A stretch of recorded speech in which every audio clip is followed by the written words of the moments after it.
So we both said it would be the Detroit Lions. They lost two great coordinators. Offensive guy was brilliant. And I'm listening to Lions fans yesterday. Well, it's our offensive line is all beat up. Yeah, well, so is the Chargers and the Texans. Their O-lines are worse, and they've been worse all season, and they're combined 21-9. Now, I think Sam Laporta, the minute he left with the O-line injuries, makes it much harder. But in any business, and football's a business, to turn around a sinking ship, you have to self-audit. You have to look in the mirror. This team, Detroit's been lousy on third down all year, even when the O-line was healthy. With Ben Johnson, they were sharp, innovative, and creative. They've tried to recreate that movie. Maybe they picked the wrong director. It doesn't feel sharp and creative. Yes, the offensive line injuries, especially with Sam Laporta, the tight end out too, it hurts. Yeah, Sam Laporta is great. But Dan Campbell in Week 10 took the play calling duties away from his offensive coordinator. And just a heads up, guys, if your boss ever comes to you and goes, you know, Bob, you're doing a great job, but I'm going to take over your sales accounts, start looking for work. It's not just the offensive line. Detroit was a crisp operation, more creative and innovative. Dan Campbell had to take over the OC duties. He didn't want to do that. He is not a scheme guy. He's a great culture builder, and he lost a brilliant scheme guy, Ben Johnson. This is very reminiscent of Kyle Shanahan getting the Niners as the OC to the Super Bowl and Matt Ryan an MVP. Kyle Shanahan left. You want to know what the Atlanta Falcons record is since Kyle Shanahan left? 63-84. It's not the Falcons' O-line injuries. Okay, you can make all the excuses. Find me an offensive line in this league, in the entire league. Find me an offensive line that is healthy for 17, 18 weeks. I mean, it's man overboard with the Chargers. Texans O-line's been a mess for 2 years. They're humming.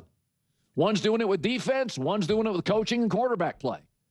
You just got to find a way when your O-line's beat up. Again, I think Sam Laporta is a big loss. But if you look at Dan Campbell, put it on the screen, with offensive coordinator Ben Johnson. He's 36-15. 36-15. If you look at Dan Campbell without Ben Johnson, 11-21-1. A touchdown less. So I would argue the Lions peaked in week 2 when they beat very good Chicago, but Chicago is much better today than they were in week 2. They beat on bad teams. The Lions have beat up on bad teams. All right. To maintain a balanced perspective, it's important to acknowledge that both the Houston Texans and Los Angeles Chargers managed to sustain success and accumulate victories, partly because their respective defensive units consistently kept them competitive in games, a factor that has been notably absent for the Detroit Lions this season. Injuries certainly play a role in this disparity. But irrespective of that, it is reasonable to assert that this Lions team has regressed significantly, and the departure of offensive coordinator Ben Johnson has proven to be a substantial loss. This is a point I've attempted to convey, sometimes finding myself in direct disagreement with segments of the Lions fan base who cited counterexamples like the Philadelphia Eagles coordinator change preceding their Super Bowl victory. The critical distinction is that the Eagles hired 2 established, veteran coordinators with extensive NFL play calling and coaching pedigrees. That is a fundamentally different scenario. I will concede that my preseason assessment of the Lions was inaccurate. During the offseason, I was quite firm in my prediction that this team would take a step back, while simultaneously clarifying that a step back did not equate to falling off a cliff. My analogy was that if they operated at a level of 100 last season, they might regress to a 90, which should still position them as legitimate Super Bowl contenders, albeit perhaps not as dominant as the previous year. The reality, however, feels more severe, a drop into the 70s or low 80s. The decline has been steeper than I anticipated. This underscores a fundamental truth. Coaching matters immensely. A recurring sentiment I've encountered from Lions fans in comments and interactions, especially when commentators focus on offensive line issues, is a belief that head coach Dan Campbell is the primary strategic architect, not Ben Johnson. The narrative suggests Johnson learned from Campbell and was essentially executing Campbell's offensive vision. This is a perspective I have seen expressed repeatedly. Consequently, the hyperbolic declaration that Detroit's Super Bowl window is closed is, frankly, an irrational overstatement. The roster still possesses exceptional, high-caliber talent at key positions. The primary deficiency is superior coaching to maximize that talent, a situation that mirrors the Philadelphia Eagles' trajectory from 2022 to 2024. Therefore, there is no need to leap to apocalyptic conclusions about the window slamming shut. If Jared Goff were 38, or if key playmakers were deep into their 30s, such a discussion might have merit. But that is not the current reality. The essential recognition for the Lions organization must be that they require elevated coaching quality. They cannot deflect blame elsewhere. The pivotal lesson, exemplified by the Eagles, is the necessity for intelligent, proactive self-assessment. The Eagles' front office, led by General Manager Howie Roseman, acknowledged their mistake with their previous coordinators. They acted decisively, aggressively pursuing and securing Vic Fangio, making him one of the league's highest-paid defensive coordinators, despite narratives about his demanding style. They identified Kellen Moore as a brilliant offensive mind whose success was overshadowed by circumstances in Dallas and injury chaos with the Chargers, and they acquired him. These were smart, targeted hires that directly catalyzed a Super Bowl victory.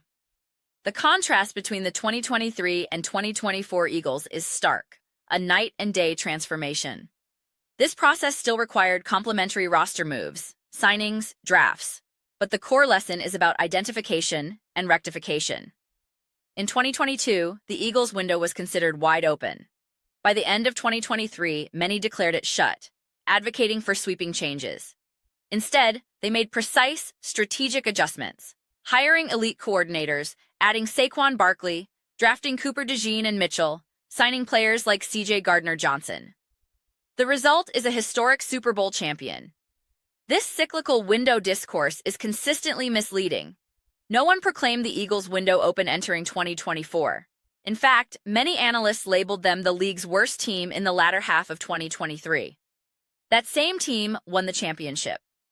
Similarly, the San Francisco 49ers were eulogized last offseason after an injury-ravaged 2024. Now, they contend for the NFC's top seed. The concept of a definitive Super Bowl window is perpetually deceptive. When an organization possesses a competent quarterback, a solid foundational roster, and impact players on both sides of the ball, they are perpetually a few strategic moves away from re-emerging as an elite team. A shrewd coordinator hire, a successful draft class, key free agent acquisitions. The scenario differs markedly when a quarterback ages out of his prime, necessitating a reset. However, with a capable quarterback and a baseline of adequate coaching, a franchise is always potentially one productive offseason from re-entering the league's upper echelon. We have witnessed this repeatedly with the Eagles, 49ers, and Los Angeles Rams. The Lions demonstrated this capacity initially. They have now regressed, placing themselves in a position to prove it once more. They must demonstrate that they are merely an off-season of intelligent decisions away from reclaiming status as a formidable NFC contender. I comprehend that this recent loss is profoundly disheartening, a defeat that seemed inconceivable for this Lions team. However, attributing it solely to offensive line play or any singular factor is insufficient. The sobering reality is that, by record and head-to-head results, they are currently positioned behind the Minnesota Vikings, a team that also endured severe offensive line injuries and arguably the worst quarterback play in the NFL this season across multiple starters. To share a record with and lose the tiebreaker to, that team is an indictment. It is acceptable to acknowledge this. This is why I frequently reference the Eagles model. The Eagles' leadership frankly admitted their failures in 2023. They did not obfuscate or insist there were no issues. They identified specific problems. The coordinators were inadequate and were replaced immediately. They acknowledged roster deficiencies and addressed them aggressively. They avoided the complacency trap that often ensnares teams like the Dallas Cowboys, who might rationalize a late-season collapse with talk of injuries and promise internal improvement. The Eagles asked the hard questions.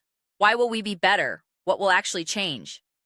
They acknowledged mistakes and implemented corrections. That is the blueprint for resurgence and evolution. Therefore, the Lions championship window will only truly close if the organization refuses to acknowledge the present reality. Honest self-assessment and targeted, bold action are the pathways to reopening it. Those are my reflections. I am absolutely eager to hear yours. What are your thoughts on the Detroit Lions? Do you believe their Super Bowl window has closed? How do you interpret the unfolding of this season for them? Please share your perspectives in the comments below. I read every single comment, whether you agree or disagree with my viewpoint. Let's engage in some dialogue, even some spirited debate. Ultimately, let's enjoy the conversation. Please consider subscribing. We are cultivating a fantastic community here, and I would love for you to be part of it. My aim is to build a space that fosters genuine connection and shared excitement. I believe we are making significant progress. Also, please don't forget to give this video a thumbs up, as it genuinely assists with visibility and the platform's algorithm. Thank you so much. I'll see you next time.